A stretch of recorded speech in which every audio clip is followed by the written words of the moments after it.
খুশিতে কোরআন আর নামাজ পড়ার জন্য তৈরি হয়ে গেছে।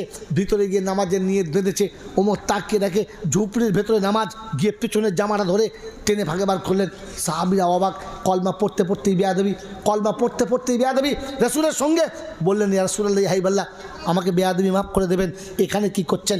বললে, ওমর তুমি যে কলমা পড়েছো, আমি আল্লাহর কাছে দোয়া চেয়েছিলাম, আল্লাহ আল্লাহ আল্লাহ আবু জেহেলকে তা নাহলে ওমরকে, আবু জেহেলকে তা নাহলে ওমরকে কলমার জন্য তুমি তৈরি করে দাও। আল্লাহ তোমাকে কবুল করেছে, আমার দোয়া কবুল হয়েছে, তাই খুশিতে দু রাকাত নামাজ পড়ছি। বলে এখানে?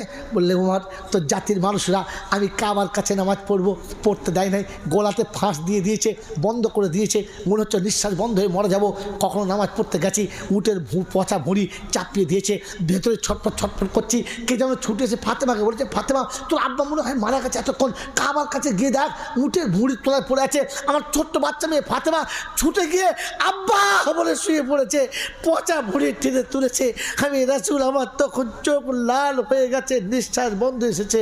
আমার ফাতেমা আমাকে কোলে চেপে বলেছে, আব্বা তুমি বলতে পারো না আল্লাহকে, যারা তোমাকে এমনি করে ভুঁড়ি চাপা দেয় তুমি তাদের বদদোয়া করতে পারো না।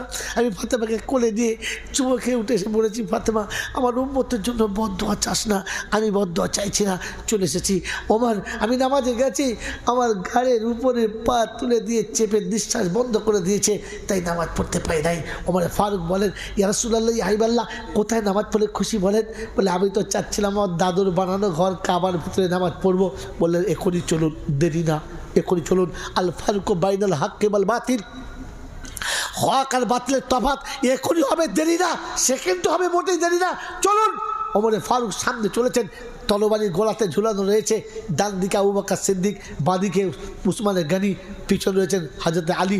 আল্লাহ নবী মাঝখানে গার্ড করে সাহাবারা দিয়ে চলেছেন। কাবার কাছে গিয়ে ওমর ফারুক বললেন, আমি কাবার ছাদের উপর দাঁড়াচ্ছি, আল্লাহর হাবিব আপনি সাথীদেরকে নিয়ে ভেতরে নামাজে দাঁড়িয়ে যান, দরজার কাছে গার্ড থেকে যান। উসমানে গনি গার্ডে দাঁড়িয়ে গেলেন, সিদ্দিক একবার, আলী হায়দার রাসূলের দুপাশে ভিতরে চলে গেলেন নামাজের জন্য। হয়তো ওমর ফারুক ছাদের উপর গিয়ে বললেন, ওই মক্কার বেঈমানেরা খবরটা শুনে নে, আজ মুহাম্মদ রাসূলুল্লাহ আব্দুল্লাহর বেটা আমিনার লাল কাবার ভিতরে সেজদা করছে, হিম্মত থাকলে এসে বাধা দে। আর শুনে রাখ, তোদের যে 313টা দেবতা ছিল সব কটা বাইরে নামিয়ে দিয়েছে, পারলে দেবতা নিয়ে নে। আর শুনে রেখে দে, কাবাতে মুহাম্মদুর রাসূলুল্লাহ নামাজ পড়বে হবে না, শুনে রেখে দে, দেবতা সামনে রেখে নামাজ হবে না। তাই দেবতা নামিয়ে দিয়েছে, নিয়ে চলে যা। তবে শোন, মুহাম্মদুর রাসূলুল্লাহ নামাজ পড়তে এসেছে, যদি বাধা দেওয়ার জন্য কেউ আসিস তো বিবিকে বলে আসিস যেন বিধবার পোশাক পরে বসে থাকে, মাকে বলে আসিস সে যেন মাতম করে বাচ্চা হারানোর, আর সন্তান থাকলে বলে আসিস তোরা এতিম হয়ে গেছিস, আমি যাচ্ছি হাসতে হাসতে ফিরে আসবো লাশ হয়ে, আমি আর কখনো তোর সামনে সে কথা বলবো না।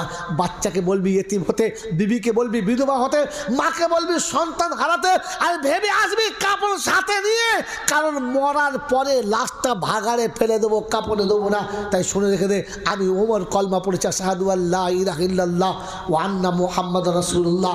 আবু জেহেল শুনতে পেল, কারণ আবু জেহেলের বাড়িটা কাবা থেকে একেবারে সামনে, দারুন নাদয় বসে বসে দেখছে, যাকে পাঠালাম মাথা নিতে সে করলো কিনা মাথা দিতে চলে গেছে দলেতে।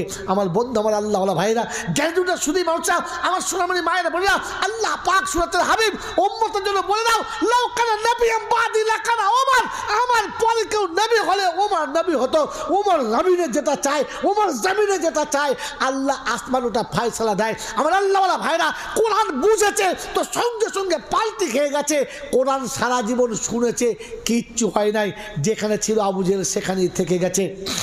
বন্ধুরা, আমার আল্লাহওয়ালা ভাইরা, জ্ঞানীজনরা, শুধু মানুষরা, আমার সোনামণি মায়েরা বোনেরা, তাই বলে দিয়ে চলে গেলাম, কোরআন বোঝার জন্য জলসা দিন, কোরআন জীবনে আনার জন্য জলসা দিন।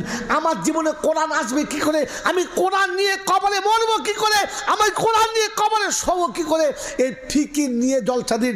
এক জলসাতেই কামিয়াবি হবে, তাহলে ইবলিসের ঘরে 40-এর মিলাদ হবে, আর মোলচা বসে বসে দরুদ শরীফের ভাঁজ দেবে, আর ফেরেশতারা ধর্মাতে বসে বসে আল্লাহর কাছে বদদোয়া দেবে, আল্লাহ কার ঘরে মিলাদ পড়ছে, মৌলবীর একটু বুদ্ধি জ্ঞান কিচ্ছু নেই। আমার বন্ধু, আমার আল্লাহ ভাইয়েরা, জ্ঞানীজনরা, সুদী ব্যবসা, আমার সোনামণি মায়েরা বোনেরা, আজ শুনে চলে গেলাম। কোরআন বুঝে গেলে জীবন পাল্টাবে, কোরআন শুনে চলে গেলে জীবন কখনো পাল্টাবে না। আজ কেশপুর কেন, গোটা বাংলার অবস্থা একটাই, যে যত জলসা চলছে পাড়ায় পাড়ায়, এলাকায় এলাকায়, দেশে দেশে, একটাই কারণ, যে শুধু মজা নেওয়ার জন্য তোদের বক্তা এই, আমাদের বক্তা এই, তোদের এদেশি, আমাদের বাংলাদেশি, তোদের স্বদেশি, আমাদের বিদেশি, তোরা বাঙালি, আমরা উর্দু ভাষী, একবার দিচ্ছি চষি। কিন্তু কি হচ্ছে বাবাজি, যে মাসি সেই মাসি।